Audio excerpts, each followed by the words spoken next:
Senja baru saja menyapa langit desa Wetan. Cahayanya temaram, menyelip malu di antara celah-celah dedaunan kelapa yang perlahan mulai membisikkan selamat malam pada tanah yang letih.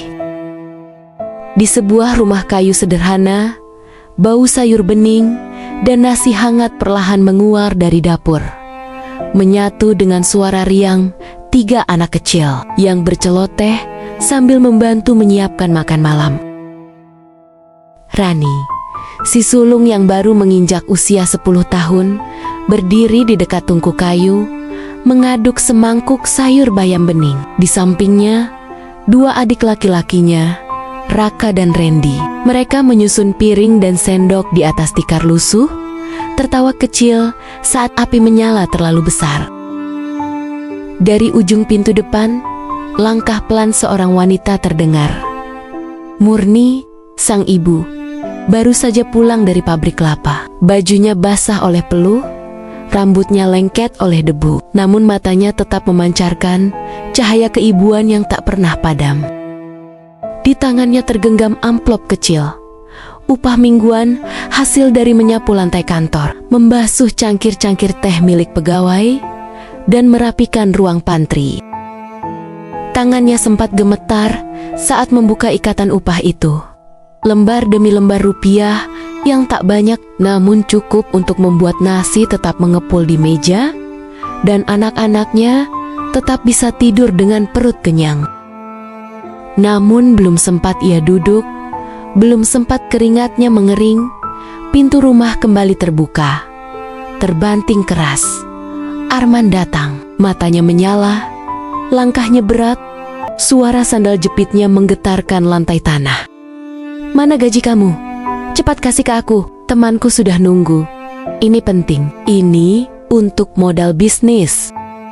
Suara Arman menggelegar, menembus dinding rapuh dan hati yang sudah sering remuk. Murni terdiam, tak berani menjawab, hanya menunduk sambil menggenggam erat sisa upah yang belum sempat disimpan. Arman, suami Murni, lelaki yang usianya hanya terpaut 5 tahun dari Murni, wajahnya masih muda, semangatnya selalu menyala, setidaknya begitu yang terlihat di permukaan. Namun di balik semua itu, Arman tak pernah benar-benar bekerja. Ia jarang berada di rumah. Katanya ada urusan penting. Katanya sedang membangun usaha bersama teman-temannya. Kamu tahu nggak berapa peluang yang sudah aku lewatkan karena nggak ada modal? Kamu itu istri, harusnya dukung suami, bukan pelit begini. Bukankah nanti kamu juga yang menikmatinya kalau aku berhasil? Murni masih diam karena ia tahu bisnis yang Arman maksud hanyalah wacana-wacana basi, tak pernah menjadi nyata.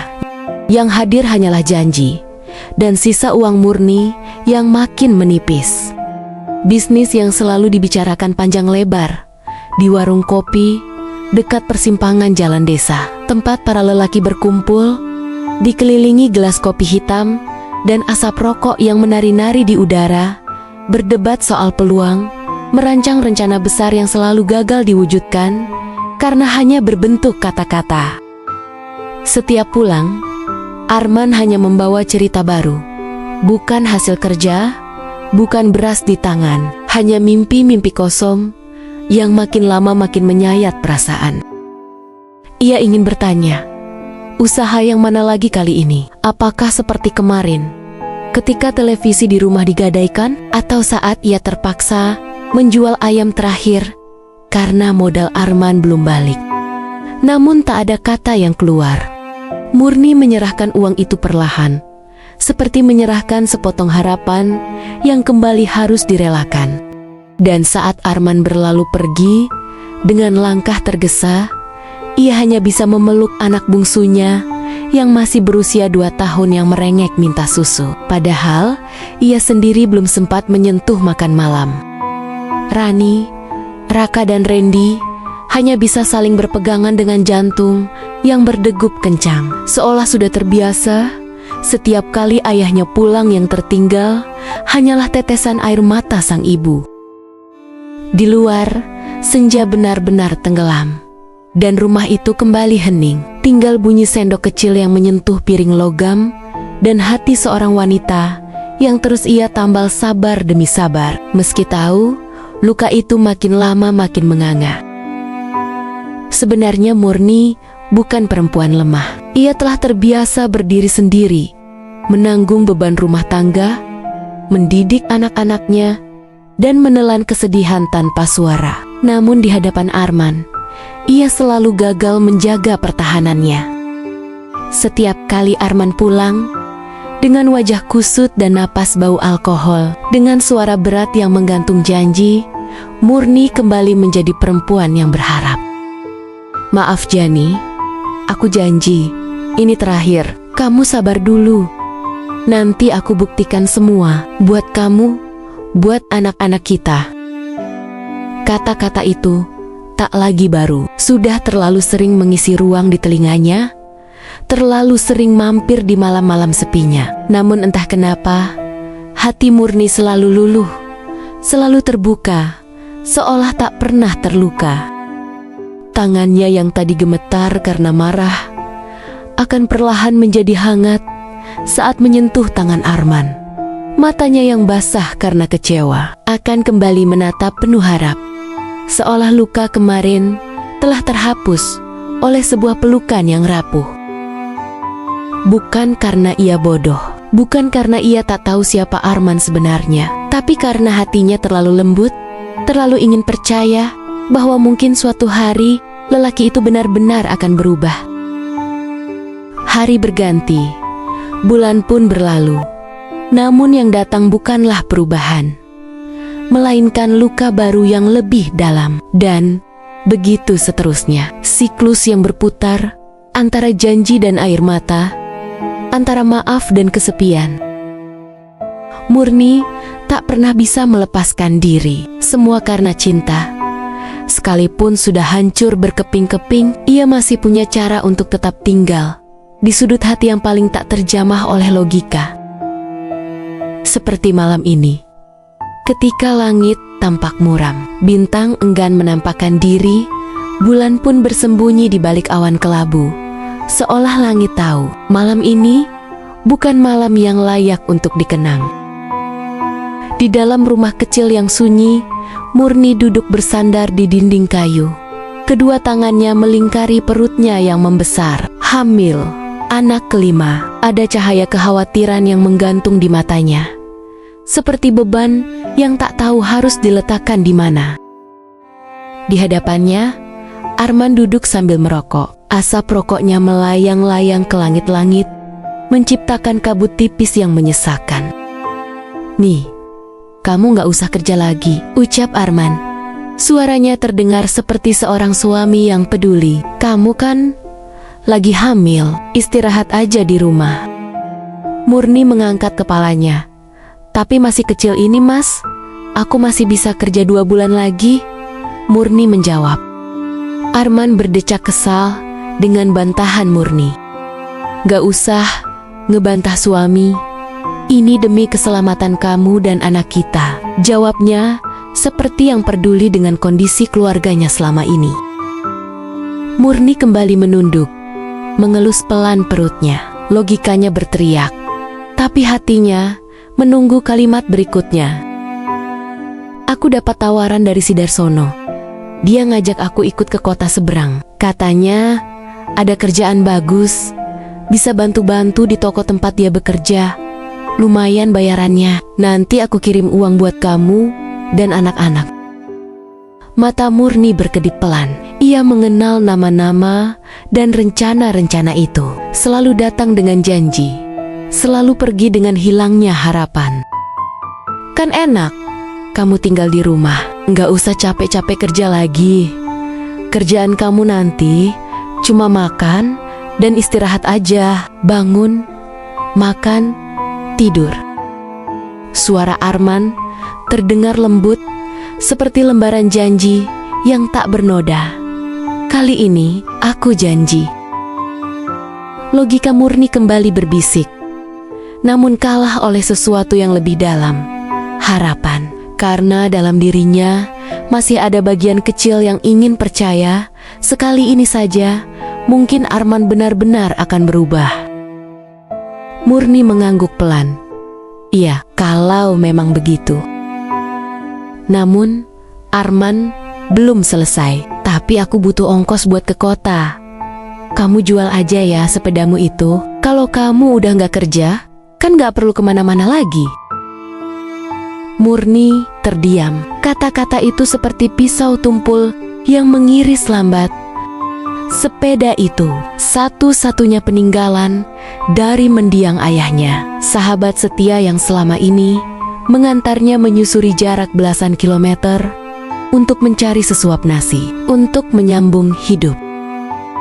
Kini, bahkan sepeda itu pun harus dilepaskan. Hati Murni menjerit dalam diam, namun wajahnya tetap tenang. Ia mengangguk sekali lagi, meski matanya tak sanggup menatap mata Arman. Malam itu, janji kembali menjadi jembatan rapuh yang ia pijak dengan harapan yang nyaris tak bersisa. Sementara di luar, bulan masih bersembunyi, dan angin malam membawa kabar yang tak akan pernah kembali. Pagi itu, sepeda tua berderit pelan menyusuri jalanan tanah desa Wetan. Kayuhan yang mungkin tak lagi sekuat dulu, tapi cukup untuk membawa Murni menempuh satu perjalanan terakhir. Angin pagi menyapa lembut. Matahari baru saja naik, dan embun masih menggantung di ujung rumput yang bergoyang. Di kantor pabrik kelapa, langkah Murni terasa berat karena hari ini ia bukan datang untuk bekerja, melainkan untuk berpamitan. Dengan suara lirih dan senyum yang dipaksakan, ia menyampaikan niatnya untuk berhenti. Perutnya yang mulai membesar menjadi alasannya, tapi tak seorang pun di sana tahu bahwa alasan terbesarnya adalah janji yang belum tentu kembali. Pak Rahmat, sang atasan, menatapnya dalam diam. Ada kesedihan yang tak bisa disembunyikan, karena Murni bukan sekadar pekerja biasa. Ia jujur, rajin, dan sabar. Sosok yang sulit dicari dan mudah dicintai karena ketulusan kerjanya. Ini uang upah terakhir kamu, ujar Pak Rahmat pelan. Dan ini sedikit dari saya pribadi. Anggap saja hadiah untuk calon bayi kalian nanti. Murni menunduk, matanya basah, tapi ia menahan tangisnya tetap diam.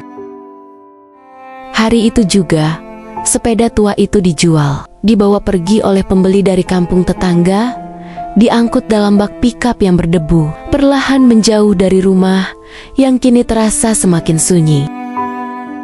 Di dalam rumah, Arman tampak bersemangat. Ia mengepak pakaiannya ke dalam tas lusuh, seolah benar-benar hendak menjemput masa depan. Murni hanya berdiri diam, mengelus perutnya yang terus tumbuh, seperti mencoba menguatkan dirinya sendiri, menjadi satu-satunya tiang yang tersisa bagi anak-anak yang memandang dari pintu dengan mata penuh tanya. Senja pun datang, membalut langit desa dengan warna jingga yang sendu. Lembayung melukis langit saat Arman melangkah pergi. Tak ada pelukan perpisahan, tak ada kepastian kapan kembali, hanya harapan yang menggantung di udara dan doa-doa yang tak pernah diucap keras. Murni dan keempat anaknya berdiri di ambang pintu, menatap punggung lelaki yang mereka sebut ayah, sambil berharap bahwa mungkin esok akan cerah, secerah janji yang belum pernah benar-benar ditepati. Sejak hari itu, Murni benar-benar berhenti bekerja. Ia kembali menjadi ibu rumah tangga seutuhnya, mengurus anak-anak, menyapu halaman setiap pagi, dan menyiangi tanaman di kebun belakang, tempat kecil yang jadi penyambung hidup saat tak ada lagi gaji yang menanti di akhir pekan. Setiap pagi, ia akan memeriksa sayur di kebunnya. Daun singkong, kangkung, dan cabai. Sebagian dipetik untuk lauk makan, sebagian lagi dijual ke tetangga untuk membeli pensil atau buku tulis Randy dan Raka.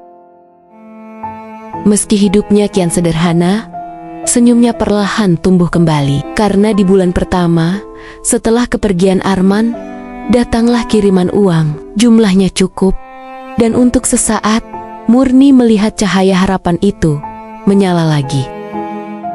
Mungkin kali ini dia benar-benar ingin berubah, bisiknya dalam hati, sambil menggenggam amplop coklat itu. Mungkin Tuhan sedang membuka jalan baru. Bulan kedua datang, kiriman itu kembali hadir. Meski terlambat beberapa hari, Murni menunggu di depan rumah setiap sore dengan dada yang cemas, namun tetap memaklumi. Namanya juga usaha di tempat baru, pikirnya, pasti masih menyesuaikan. Namun di bulan ketiga, kiriman itu datang hanya setengahnya, disertai pesan singkat yang membuat Murni terdiam lama. Maaf, uangnya nggak penuh. Ada keperluan mendadak. Bulan depan, aku ganti ya. Dan seperti itu, muncul lagi luka yang dulu sempat diredam. Namun Murni tetap mencoba percaya. Ia menenangkan anak-anaknya, mengurangi belanja, dan mengandalkan kebunnya lebih sering dari biasanya. Lalu masuklah bulan keempat. Hari demi hari terlewati, namun tak ada kiriman uang, tak ada pesan, tak ada kabar. Ponsel Murni tak lagi berdering. Nomor Arman hanya menjawab sunyi, entah hilang, mati, atau sengaja dibungkam. Dan di sanalah harapan itu hancur, tak dengan suara keras, melainkan perlahan-lahan, seperti daun kering yang luruh dari rantingnya dan tak pernah kembali ke pohon yang menumbuhkannya. Murni duduk sendirian di teras, menatap langit sore yang mulai kelabu. Rani menggendong adiknya di dalam, sementara Randy dan Raka mengerjakan PR di sudut ruangan. Tak satu pun dari mereka bertanya, kenapa ibu terlihat murung? Karena dalam diam mereka tahu, keheningan itu adalah jawaban.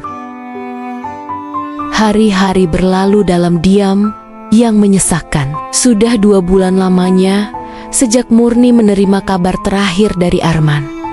2 bulan yang ia jalani dengan dada sesak antara berjuang untuk bertahan hidup dan memaksa pikirannya tetap percaya bahwa mungkin suaminya akan kembali. Namun waktu terus berjalan, dan setiap hari mulai terasa seperti mimpi buruk yang tak kunjung usai. Selama 2 bulan ini, rumah kecil di ujung desa itu hanya diselimuti kesunyian dan kadang kelaparan. Jika tak ada lagi hasil dari kebun belakang, mereka akan berpuasa diam-diam, menahan lapar hanya dengan air putih. Terkadang rintihan lolos dari mulut kecil mereka, seperti sembilu yang mengiris hati Murni. Bu, lapar. Dengan segera Murni akan berjalan jauh, menyusuri jalan setapak ke kebun tetangga, berharap ada sayur layu yang bisa ia minta, atau umbi kecil yang bisa ia rebus untuk pengganjal perut anak-anaknya malam itu. Tak jarang Murni merelakan bagiannya untuk anak-anaknya. Setiap hari adalah pertarungan sunyi. Setiap malam adalah doa yang panjang dan tak berjawab. Dan kini, kandungan Murni makin membesar. Waktunya sudah dekat dan ketakutan pun semakin mengerubungi pikirannya. Bagaimana nanti saat bayi ini lahir? Siapa yang akan membantunya? Bagaimana membelikan kain, popok, atau bahkan makanan? Tak ada kendaraan, tak ada pekerjaan, tak ada kabar, tak ada kabar. Dan sore hari kini terasa lebih dingin dari biasanya, seolah matahari pun enggan menyinari rumahnya yang perlahan runtuh. Bukan karena dindingnya yang lapuk, tapi karena harapan yang makin rapuh. Di dalam rumah, Rani tetap berusaha tegar. Randy dan Raka menjadi saksi masa-masa kelam mereka. Dan si kecil Riko tak pernah mengeluh, hanya memeluk ibunya erat saat malam tiba. Hari-hari itu terasa panjang, seperti musim kemarau yang lupa caranya berhenti. Dan Murni hanya bisa berharap bahwa badai ini akan segera berlalu. Ada prasangka buruk yang sesekali datang mengetuk benaknya. Namun di saat yang sama, ada juga kekhawatiran tulus yang menyusup ke relung hatinya. Mungkinkah sesuatu yang buruk terjadi pada Arman di kota itu? Kota yang katanya penuh hiruk-pikuk, penuh tipu daya, dan juga penuh kejahatan. Dia kan belum lama di sana dan masih belum tahu lingkungan di sana. Bisik Murni pada dirinya sendiri, berusaha memaklumi, berusaha percaya bahwa Arman sedang berjuang untuk mereka. Namun hari itu, jawaban atas kebimbangannya datang tanpa ia duga, tanpa ia siap. Kabar itu sampai lewat cerita tetangga bahwa Darsono, teman seperjalanan Arman, telah pulang ke desa lebih dulu. Dengan perut yang sudah membuncit 9 bulan, Murni memberanikan diri melangkah ke rumah Darsono. Kakinya lemah, tapi keinginannya untuk tahu lebih kuat dari rasa sakit manapun. Di teras rumah yang sederhana, Darsono sedang duduk bersama ibunya dan sang istri. Obrolan mereka terhenti saat Murni datang. "Permisi, Mas." Suara Murni terdengar lembut tapi gugup. "Saya mau tanya tentang suami saya, Arman. Sudah 2 bulan ini tak ada kabar. Saya khawatir ada apa sebenarnya?" Darsono langsung terdiam. Sorot matanya berubah gelisah. Ia menoleh ke arah istrinya, lalu ke ibunya, seolah mencari keberanian di mata orang lain. Ia menggaruk-garuk kepala, lalu menarik napas panjang. "Aduh Mbak, saya bingung mau ngomongnya. Arman itu udah nikah lagi, Mbak." Sekejap dunia Murni runtuh, bagai petir menyambar di siang bolong. Tak ada angin, tak ada hujan, tapi luka itu menghantam dadanya tanpa ampun. Menikah lagi, suara Murni nyaris tak terdengar. Tatapannya kosong, seluruh tubuhnya seperti kehilangan daya. "Iya Mbak, dengan seorang janda beranak 5. Maaf Mbak, saya udah coba ingetin dia, tapi dia malah marah. Mbak, sebaiknya Mbak lupakan aja lelaki kayak dia," ujar Darsono lirih. Murni tak sanggup menjawab. Ia hanya menunduk, mengangguk pelan, lalu berpaling dengan langkah yang dipaksakan untuk tetap tegak. Langit sore terasa berat. Tanah di bawahnya seolah bergoyang. Dunia berputar pelan dalam kepalanya yang penuh luka. Dari satu luka ke luka yang lain, dari satu pengorbanan ke pengorbanan lainnya yang bermuara pada satu pengkhianatan. Air matanya tak bisa lagi ia tahan, tapi tak juga bisa ia bendung. Sesampainya di depan rumah, tubuh Murni tak mampu menahan semuanya. Ia terjatuh, luruh ke tanah berdebu, tepat di hadapan pintu rumahnya, rumah yang menyimpan semua lelah dan kenangan. Darah segar mengalir di kakinya, membasahi tanah kering itu. Teriakan tetangga memecah senja. Anak-anaknya berhamburan keluar, panik, bingung, dan menggigil dalam ketakutan. "Ibu!" teriak Rani sambil memeluk tubuh ibunya yang mulai dingin. Teriakan Riko yang seolah menduga bahwa sang ibu mungkin akan pergi jauh. Tolong panggilkan Bu Bidan." Bu Salma sang tetangga berteriak sambil membantu membopong tubuh Murni ke dalam rumah. Sementara langit sore menjadi saksi bagaimana seorang ibu yang bertahan terlalu lama akhirnya tumbang, bukan karena lemahnya tubuh, tapi karena beratnya beban yang tak pernah dibagi.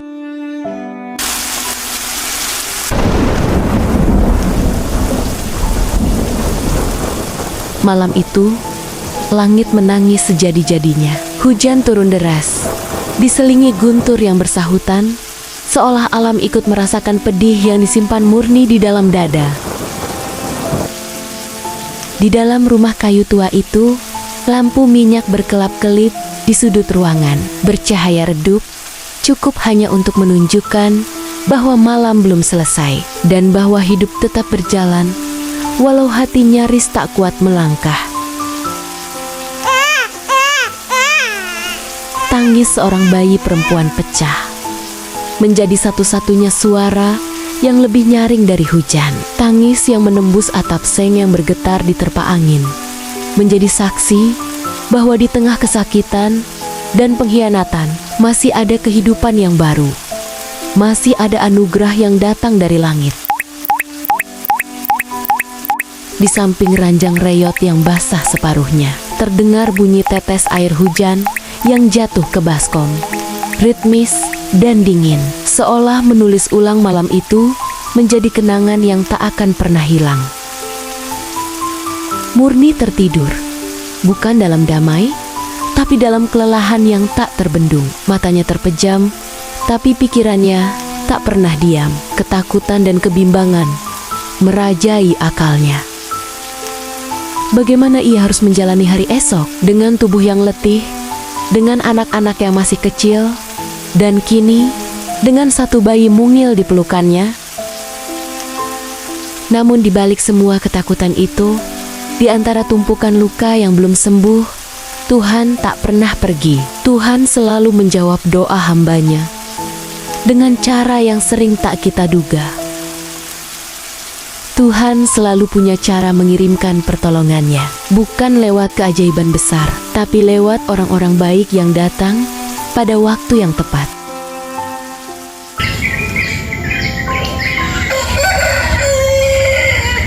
Pagi itu, ketika langit belum sepenuhnya cerah dan suara tangisan bayi masih mengisi udara rumah kecil itu, dua orang tamu datang ke halaman, Pak Rahmat dan istrinya, Buniar. Mereka datang dengan wajah teduh, membawa kabar gembira dan juga kasih yang tulus. Mereka telah mendengar kabar kelahiran bayi Murni, dan tanpa ragu, Pak Rahmatlah yang membayarkan seluruh biaya persalinannya. Kami dengar kabar dari Bu Bidan, ujar Buniar lembut, dan kami tahu kamu pasti sedang butuh bantuan. Murni hanya mampu terdiam, tak percaya bahwa Tuhan mengirimkan cahaya di saat ia nyaris padam. Dek Murni, lanjut Buniar sambil menggenggam tangannya. Nanti kalau kamu sudah kuat dan bayinya bisa ditinggal, datang saja ke rumah.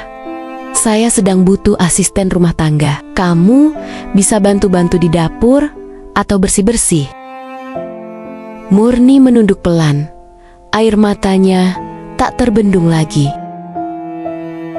Terima kasih Bu, Pak. Saya nggak tahu harus bilang apa, ucapnya sambil memeluk anaknya erat. Terima kasih karena masih menganggap saya pantas ditolong. Dan begitulah, hari-hari berat itu mulai berganti. Bukan karena dunia menjadi lebih mudah, tapi karena pertolongan itu datang. Seperti mentari yang akhirnya kembali bersinar setelah badai panjang yang tak berkesudahan.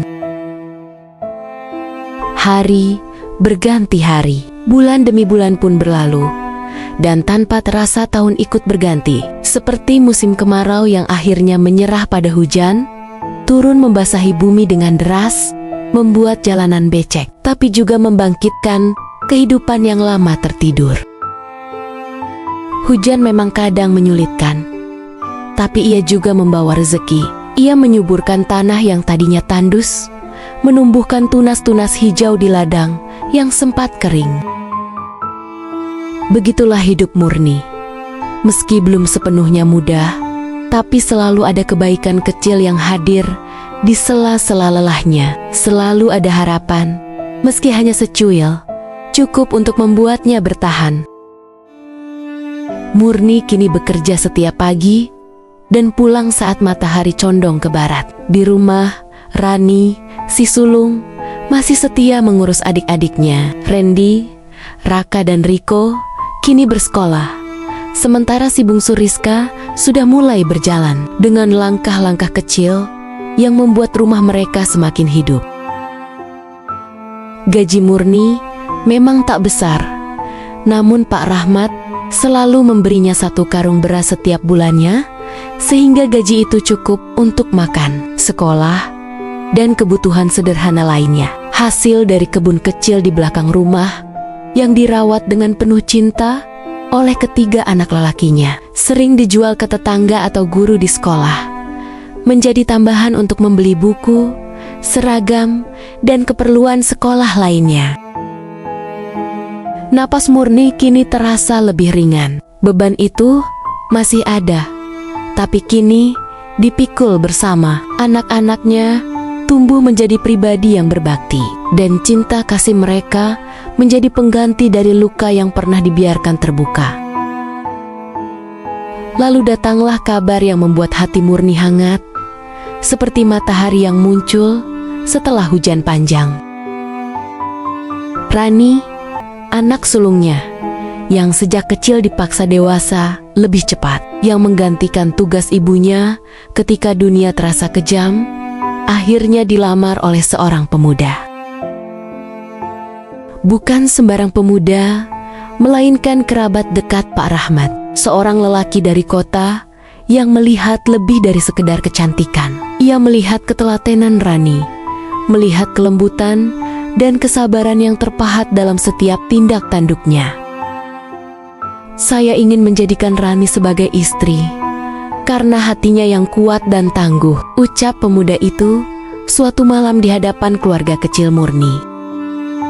Dan malam itu, untuk pertama kalinya dalam waktu yang lama, rumah mereka dipenuhi cahaya bahagia, bukan dari lampu, melainkan dari senyum dan harapan baru. Setelah pernikahan Rani, kehidupan Murni perlahan berubah. Tidak lagi sesesak dulu, tidak lagi sekelam masa-masa penuh luka dan air mata. Dari kota, Rani ia rutin mengirim uang untuk sekolah adik-adiknya, bukan hanya rupiah, tapi juga perhatian dan cinta yang tulus. Rani tahu, ibu dan rumah itu adalah alasan ia bisa berdiri tegak hingga hari ini. Randy, setelah lulus SMP, memutuskan ikut jejak sang kakak. Ia memilih melanjutkan SMA di kota tempat Rani tinggal. Namun tak hanya itu, Randy juga bekerja membantu Alan, suami Rani, di toko bahan bangunan miliknya. Setiap siang ia belajar, setiap sore ia mengangkat sak semen dan besi beton, menukar peluh dengan mimpi, dan menabung masa depan dengan tenaga yang ia punya. Tak berselang lama, Raka pun menyusul. Ia ingin berdiri di atas kaki sendiri. Ia ingin belajar, bekerja, dan membawa nama ibu mereka lebih tinggi. Dan kini, di rumah kampung yang dulu penuh tangis itu, tinggallah Murni, Riko, dan si bungsu Rizka.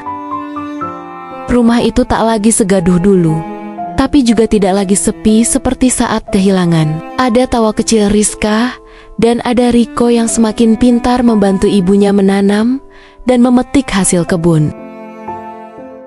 Seolah semesta sedang menebus luka-luka lama, kebahagiaan perlahan datang dalam hidup Murni, membayar lunas semua tahun yang pernah ia lalui dengan derat tangis dan tubuh yang nyaris roboh. Doa Murni menyertai langkah anak-anaknya, dan seperti benih yang tumbuh di ladang harapan, Randy dan Raka, anak-anak lelaki yang dulu harus mencabut singkong di kebun belakang demi membeli buku, kini sudah lulus dari universitas. Mereka kini bekerja di perusahaan besar, di perkebunan sawit, dan tambang minyak, mengangkat nama kecil mereka yang dulu nyaris tenggelam oleh keadaan. Sedang Riko, yang kini beranjak remaja, melanjutkan sekolah di kota dengan beasiswa penuh. Kepintaran dan kebaikan hatinya adalah warisan ibunya, dan kini ia menjadi kebanggaan lain yang tak pernah Murni duga bisa lahir dari luka masa lalu. Tinggallah Rizka, si bungsu, yang kini menjadi sahabat ibu di rumah.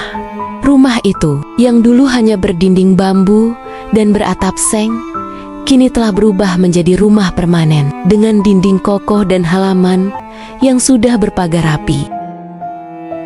Namun tungku kayu di dapur itu tetap dijaga, karena di sanalah tawa dan aroma masakan Lebaran selalu kembali. Tiap Idul Fitri, rumah itu kembali penuh oleh anak-anak yang pulang membawa cerita dan pelukan.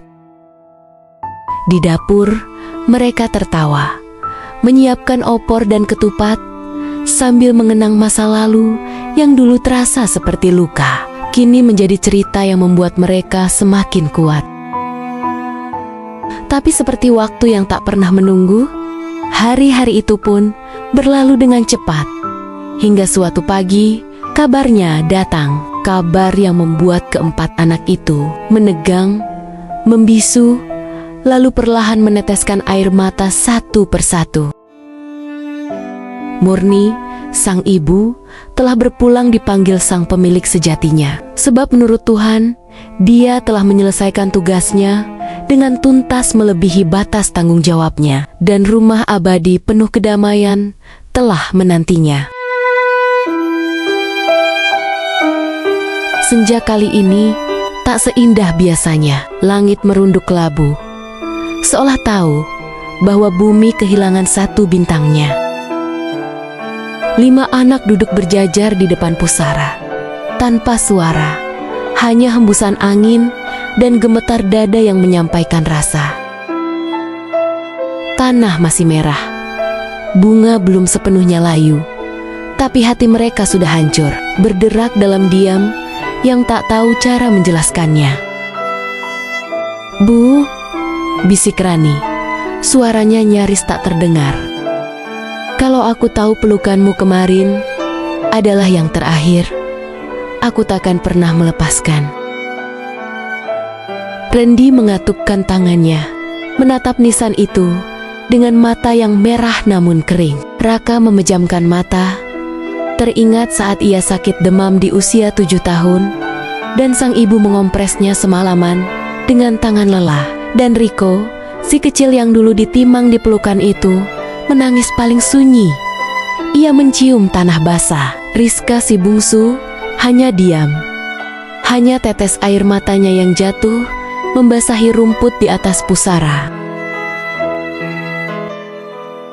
Setahun sudah berlalu sejak tanah basah itu mengubur tubuh dan segala kehangatan yang pernah dipanggil ibu. Rumah yang kini bertembok kokoh, berpagar besi, dan berjendela kaca terasa jauh lebih sunyi daripada saat dulu dindingnya hanya bilik bambu, dan ketika angin bebas masuk dari sela-selanya. Kini, Rizka si bungsu ikut sang kakak Rani ke kota, bersekolah di sana.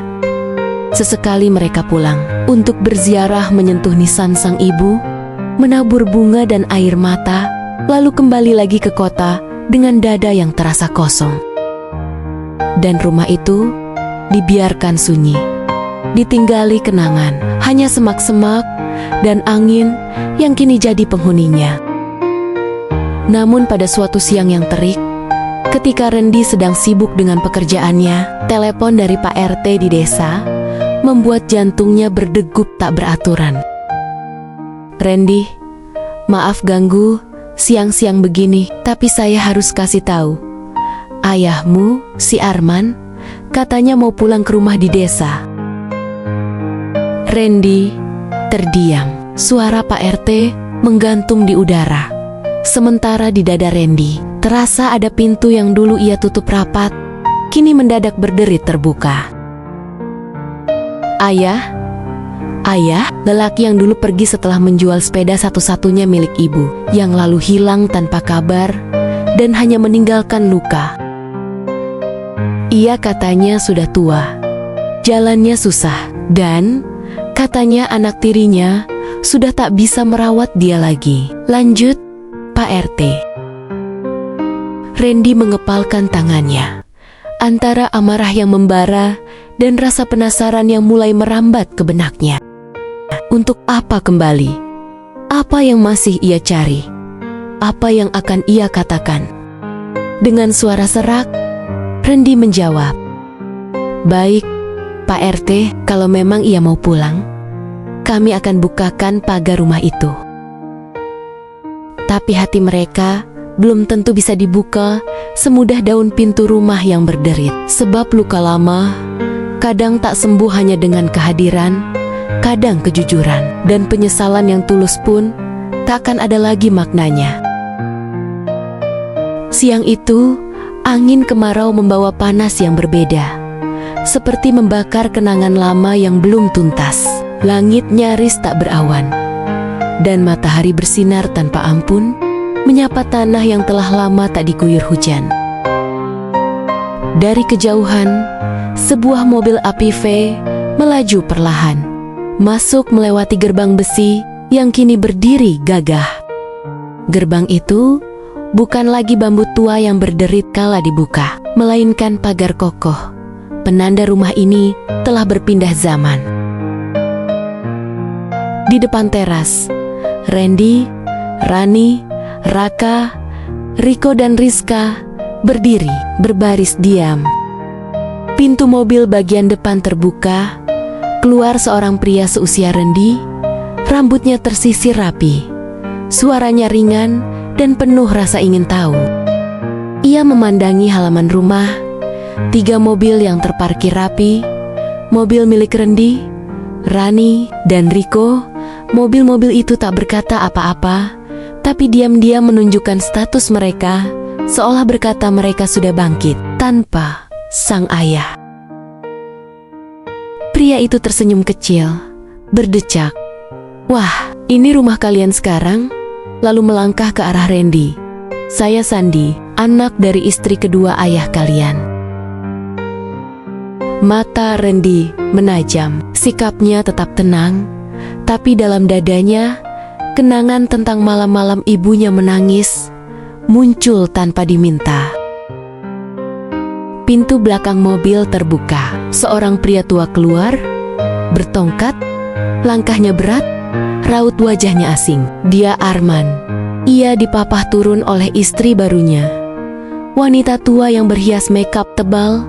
Wanita itu mendongak, menatap ke arah Rendi dan saudara-saudaranya. "Kamu Rendi ya?" tanyanya. Suaranya tinggi tapi penuh formalitas. Rendi tersenyum tipis, sejenis senyum yang tak punya kehangatan, tapi cukup untuk menunjukkan bahwa dia tahu batas. "Kami tidak diundang masuk?" tanya si wanita tua, seolah lupa akan sejarah. Namun sebelum Rendi menjawab, Rani melangkah maju. Suara lembutnya kini dingin. "Maaf, kami tidak bisa menjamu siapa-siapa hari ini, karena kami akan segera kembali ke kota." Tatapannya mengeras. Di matanya masih tergambar jelas wajah ibu mereka, yang basah oleh keringat dan air mata saat melahirkan Rizka tanpa seorang suami di sisinya.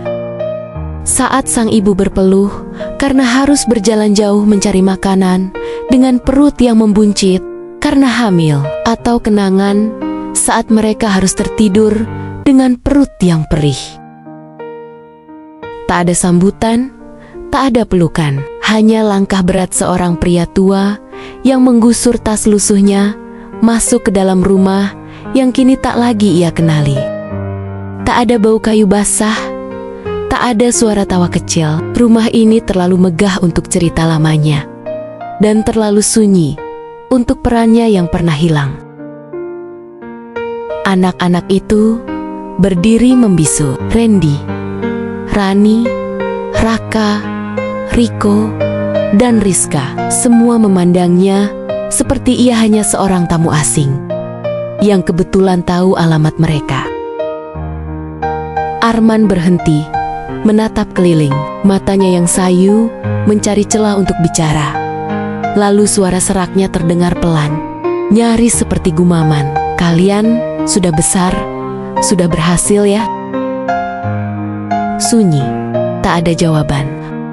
Hanya mata-mata yang menatapnya tanpa hangat, penuh luka yang belum sembuh, dan kenangan yang tak pernah ia kenal. Lalu, dengan wajah polos, tanpa sedikit pun getir, Arman bertanya, pertanyaan yang menampar waktu. "Mana ibu kalian?"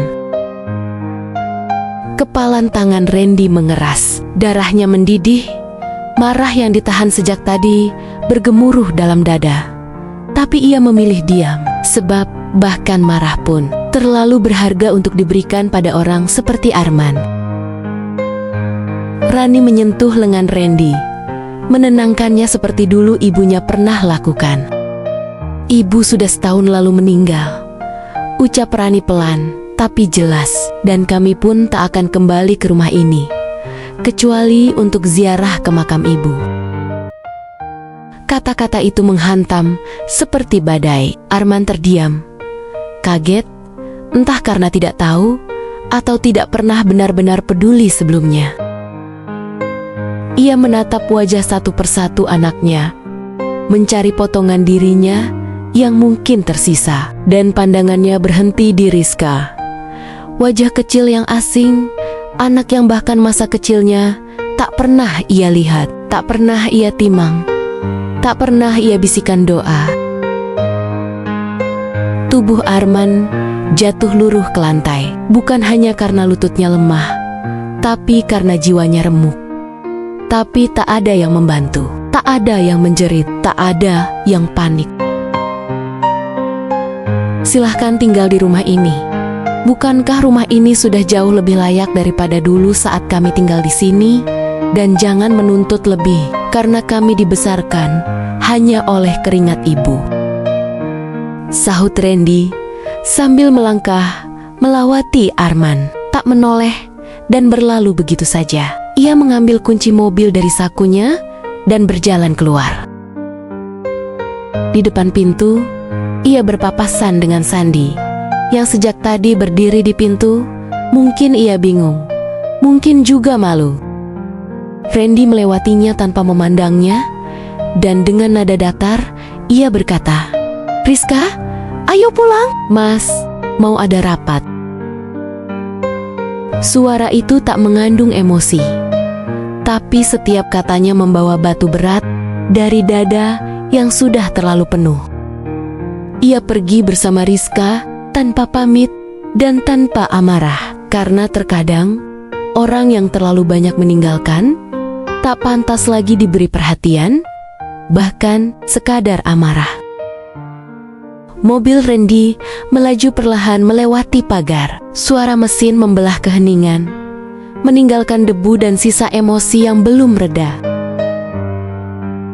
Raka, yang semula duduk diam di dalam mobil, menghela napas panjang, lalu ikut menyalakan mesin mobilnya. Sementara Rani ditemani Riko berdiri tegak di depan teras, pandangan matanya menatap tamu yang tak pernah diundang.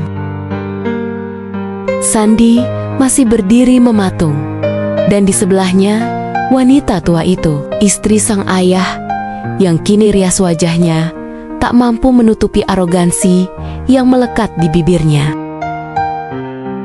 Rani menatap dengan tenang namun tajam, lalu berkata, "Silakan pulang. Saya akan menutup pagar. Kami semua juga punya hidup yang harus dijalani." Wanita tua itu berdecak, wajahnya berkerut, tak puas nada suaranya tinggi dan menyentak. "Apa kamu gak punya hati? Kalian meninggalkan ayah kalian begitu saja?" Rani mengangkat wajahnya, matanya tak lagi menyimpan air mata, tapi nyala luka yang dalam. Riko, yang sejak tadi hanya diam, kini rahangnya mengeras. Dan dengan suaranya yang dingin, dia berkata, "Lebih kejam mana dengan Anda yang membuang dia saat dia sudah tak berguna?" Senyap, angin siang berhembus, membawa sehelai daun kering melintasi tanah halaman. Suasana menegang. Raka mematikan mesin mobilnya, keluar, dan berdiri di samping Rani. Sorot matanya menusuk. "Silakan kalian pergi, karena tanah ini terlalu mulia untuk dipijak orang yang hanya tahu merebut." Wanita tua itu mundur, Bibirnya gemetar, tapi tak ada balasan. Sandi menunduk pelan. Mungkin karena malu, mungkin karena tahu ia tak berhak membela apapun lagi. Mereka masuk ke mobil. Pintu ditutup, roda berputar, dan mereka pun pergi, meninggalkan halaman rumah itu seperti bayangan yang tak akan dirindukan. Rani berdiri kaku, bahunya sedikit bergetar, matanya berkaca-kaca, bukan karena perdebatan tadi, tapi karena rasa sedih yang tak pernah sempat diucapkan, karena ibunya. Ia mengingat malam-malam ibunya menangis dalam diam. Suara batuk tertahan, tubuh lelah, namun tetap bangun menyiapkan sarapan. Ia mengingat semua janji palsu, semua luka yang harus ditelan sendiri. Dan begitulah, kisah itu perlahan ditutup, bukan dengan pelukan, bukan dengan maaf, melainkan dengan diam yang menyayat lebih dari kata-kata. Arman, pria yang dulu berjalan pergi dengan dada penuh mimpi, kini tertunduk dalam sepi di dalam rumah yang dulu ia tinggalkan. Rumah itu yang dulu reot dan berderit, kini berdinding kokoh, tapi tak satu pun dinding itu menyambutnya dengan hangat. Ia duduk di kursi yang dulu ibunya anak-anaknya rajut dengan cinta, menatap jendela, melihat pohon jambu yang ditanam murni, pohon yang terus berbuah, walau penanamnya telah lama dikubur bersama luka dan doa. Murni, suara itu nyaris tak terdengar. Hanya angin yang menyahut, hanya langit sore yang mulai redup perlahan. Seberapa dalam penyesalannya, seberapa tulus pun air matanya mengalir, semuanya sudah terlambat. Ia bisa menangis setiap malam, tapi tak akan mengeringkan basahnya tanah makam Murni. Ia bisa mengetuk semua pintu, tapi tak satu pun hati anak-anaknya bisa ia masuki lagi. Penyesalan datang, tapi kini hanya sebagai tamu tak diundang, yang tak dihiraukan siapapun. Tak akan ada pelukan, tak akan ada sapaan ayah yang keluar dari bibir 5 anak yang ia tinggalkan di masa kecil mereka. Waktu telah menjadi hakim, dan rumah itu adalah penjaranya. Tiap detik sunyi adalah hukuman, tiap malam dingin adalah cambukan, tiap napas panjang hanyalah pengingat bahwa yang hilang tak akan kembali. Begitulah, cerita ini tak diakhiri dengan haru, tapi dengan diam yang panjang, yang hanya bisa dimengerti oleh mereka yang pernah merasa ditinggalkan tanpa alasan.